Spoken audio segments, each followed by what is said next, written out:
Hey everybody, you're listening to the Cologne podcast. I'm Mike. And I'm Ryan. And today we are taking a look at Dior Homme Intense. I've never smelled it. Neither have I. Oh, I thought you did. I mean, I sniffed the atomizer, but I've never sprayed it. Oh, you've actually never sprayed it on? No, I was waiting. Oh, that's what guys do who care about podcasts. About fragrances. Yeah. So I've got a review for this because apparently this is kind of hard to get your hands on right now. There's a lot of stuff going on that I don't quite understand, but all we know is we've got a sample. We're going to talk about it. Okay. But Greenie Man talks about it as well, and he says, smells like Hogwarts. He said, maybe it's just too mature for me, but it feels like a dusty cupboard with pine needles. Sorry, but I'm giving this like a 4 out of 10. Kind of smells like what I'm assuming a rich person smells like when they die. Greenie Man, who hurt you? Right? I love people's freaking internet handles. Yeah. Everybody has the dumbest Greenie Man. But man, was he articulate. Yeah, I'm telling you what, this guy has an imagination. All right, well, you know what we're headed into, but first, we got to take a look back at yesterday's episode with our one night stand review. Yeah. One night stand review. What's up, guys? It's Todd. Hey, so I was in the studio getting ready to release episode 16 for y'all, and I was smoking a spliff, and it caught on fire. By it, I mean your episode 16. So to put out the fire, I just dumped that Clyde Christian Imperial Majesty cologne y'all had laying around. So, anyways, later. Man, that was good. Thanks, Todd. It was a really good one. Yeah. Real banger. That's it. All right, let's get into it. Okay, we got Dior Homme Intense. Okay. It's time to spray this puppy on. All right, I'm going to... You want me to hit it? No, actually, yeah, no, you hit it up. It's yours. You've never actually wore it yourself. You hit it up. You take this down the red carpet. Guys, he's not normally like this. He's a selfish son of a bitch, typically. But today, I'll take it. All right, here we go. Ooh, let's see. Okay, here we go. Boy, I immediately hit that lipsticky vibe they talk about. Damn, do you? Wow, that is really cool, man. I'm going to tell you right now, if you're in a relationship, don't wear this and go home. I agree. Man. Unless she's into that sort of a thing. Yeah, good luck with that. It really... Dude, okay. This is bringing back a very good memory for me from my past. Okay.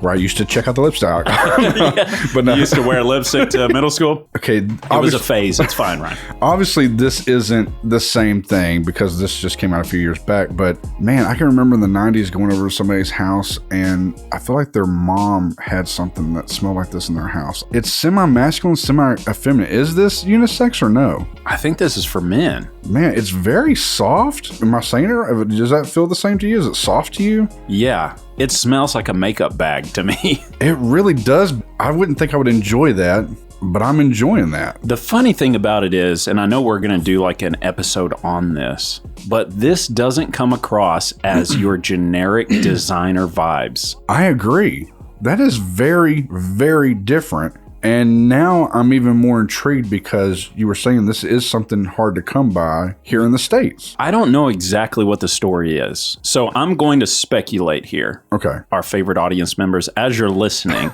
just know I don't know what I'm talking about, but I'm trying to piece this together. It's going to be more like the It's Always Sunny in Philadelphia meme. Yeah. I'm about to draw a bunch of red lines here that probably won't make sense, but here's my attempt. Okay. All right. A few years back, they have Dior Homme. Okay. And then they make Dior Homme Intense. Okay. And then they make Dior Homme Parfum. Okay. And then they reformulate it. All of them or? At least Homme. Okay. And Homme Intense. I think. Okay. Again, look, we're just two nobodies from Texas. I don't even know. But something happened to where then they were releasing it in other countries or they revamped it, did something, released it in other countries, and on the shelves remains 0 copies of this. Wow. That is so, as intriguing as this smell is, that really does put more behind it of, I feel like I want this. I could be absolutely wrong, and at this point, I will welcome some hate mail, so bring it on. thecolognepodcast@gmail.com. Let us know what's going on with this thing if you're listening and you know what the story is. Yeah, for real. But basically, I looked through a bunch of different websites trying to find this one. Yeah. Because I kept hearing people talk about it, and I was like, man, that sounds interesting. I want to get my hands on it. Couldn't find it anywhere. Our boy Mark at myfragrancesamples.com has this. So if you're hankering to get this, as far as I know, he's one of the few places that I could find to get my hands on this fragrance, and I got a 5 ml sample of it. This is a really, really, really unique scent. Yeah. Without going into full detail, because it's going to be in some of our future podcasts, me and Mike have kind of recently had some revelations with smelling things here recently from different houses here. This is like something I would never think that I would ever want or care for, but it really does smell like no BS. If your wife or your girlfriend or whoever has a makeup bag full of cosmetics and it's been dogged out and depleted, you open this thing up and that's what you smell. And it's not a bad smell. It's just like a bunch of makeup smell to me and lipstick. I get where you're going with you open it up. I don't think it's dogged out, though. When I smell it... I mean, like the bag, like it's been worn and tattered, not the product or the smell. Let me paint or illustrate what I'm seeing in my head. Okay? This is... When I smell this, I'm going to go ratatouille on you, okay? Here's what I'm seeing. Maybe it's your anniversary. Yeah.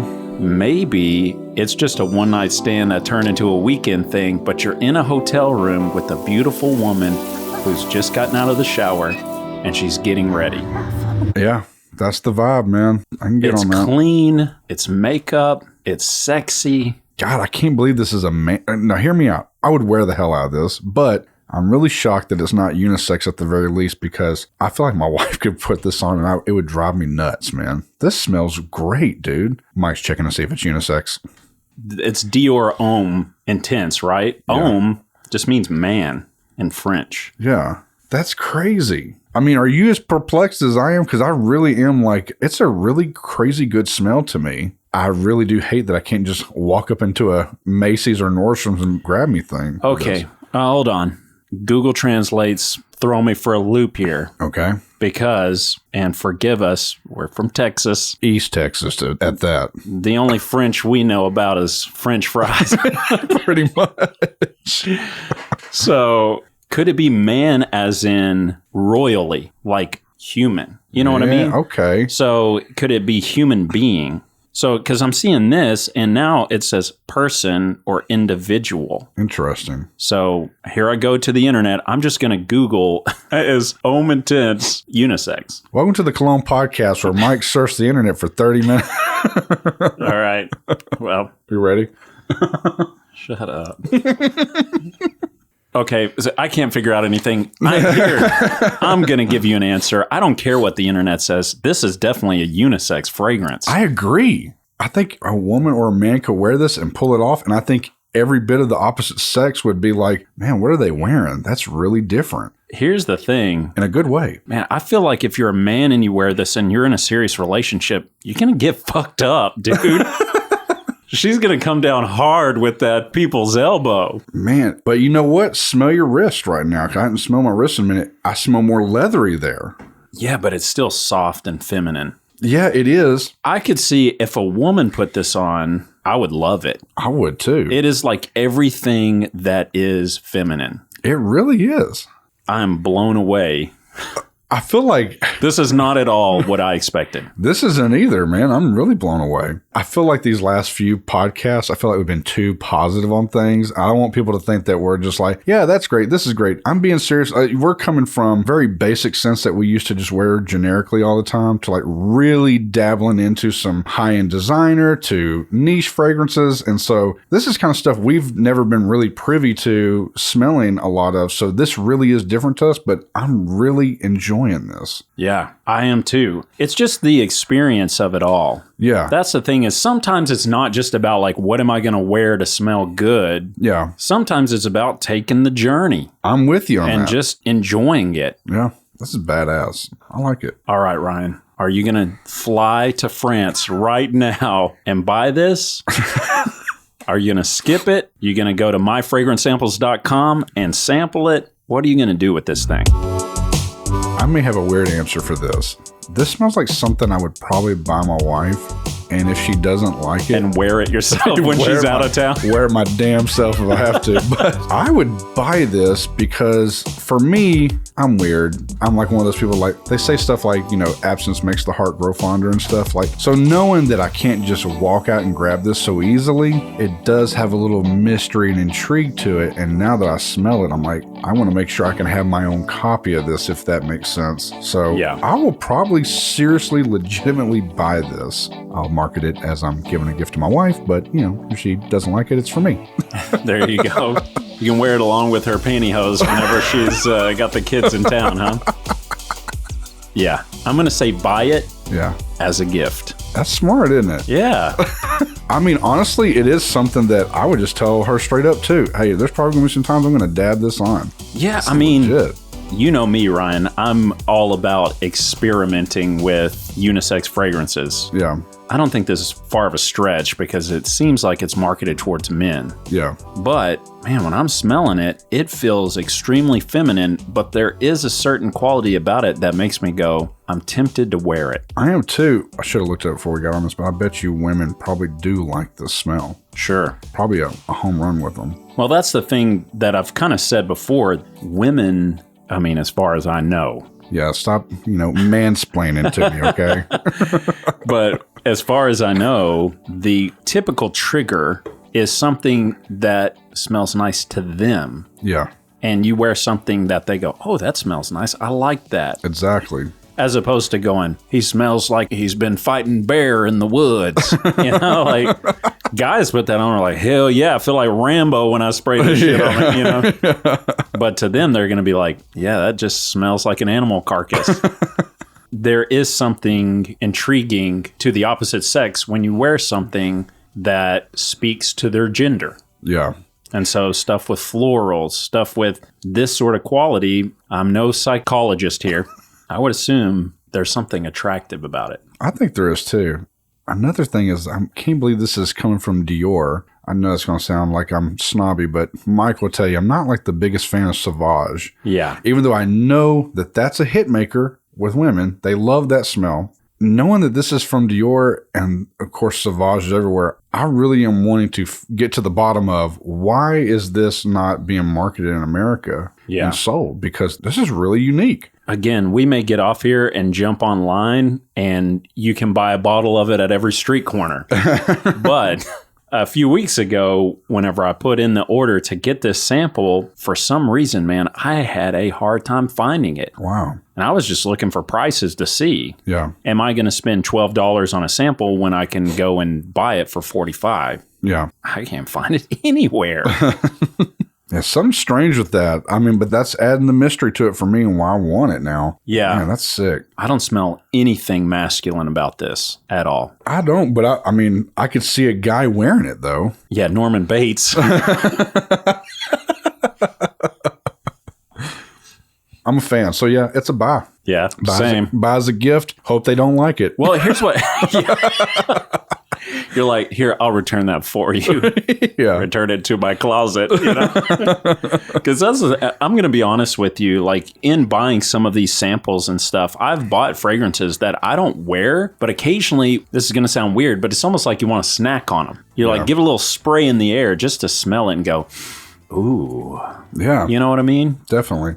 Like, heaven forbid they ever make a freshly baked cookies fragrance. I'm sure they do. Believe it or not, without even looking, I guarantee you that, I believe it's Demeter fragrances. Yeah. I guarantee you they do. Well, so there is a genre of fragrances called gourmands, which are basically... like food types or whatever? Yeah, like dessert type fragrances, which I would say I lean heavy into enjoying those type of fragrances. I probably would too. Noir Extreme by Tom Ford is, I guess, technically considered a gourmand, and god damn, it smells good. I love that one. Yeah, I'm on this one, man. This is lit, dude. Okay, we both said buy it, both for the same reason. If you got a lady friend, buy it for them, but ask if you can have joint custody. And that's episode number 17. There we go. All right, next episode is Ryan's newest obsession. Obsession. This guy, I couldn't hardly get him on any ideas with this thing. It's just, you got to give people some time to kind of grow into it. And now I'm getting Facebook messages at 3 o'clock in the morning going, hey, watch this guy mix up this perfume right here live. It's incredible. For me, who we'll be listening to has changed the game for me on fragrances. 100%. I literally broke down in front of Myke the other day. Crying. He said, we found the perfume messiah. For real. I'm a fan, so I can't wait to talk about it. Until we do, guys, be sure to follow us on your streaming platforms. Shoot us any requests or suggestions for episodes at thecolognepodcast@gmail.com. Thanks, everybody. We love you. Spray it up, y'all.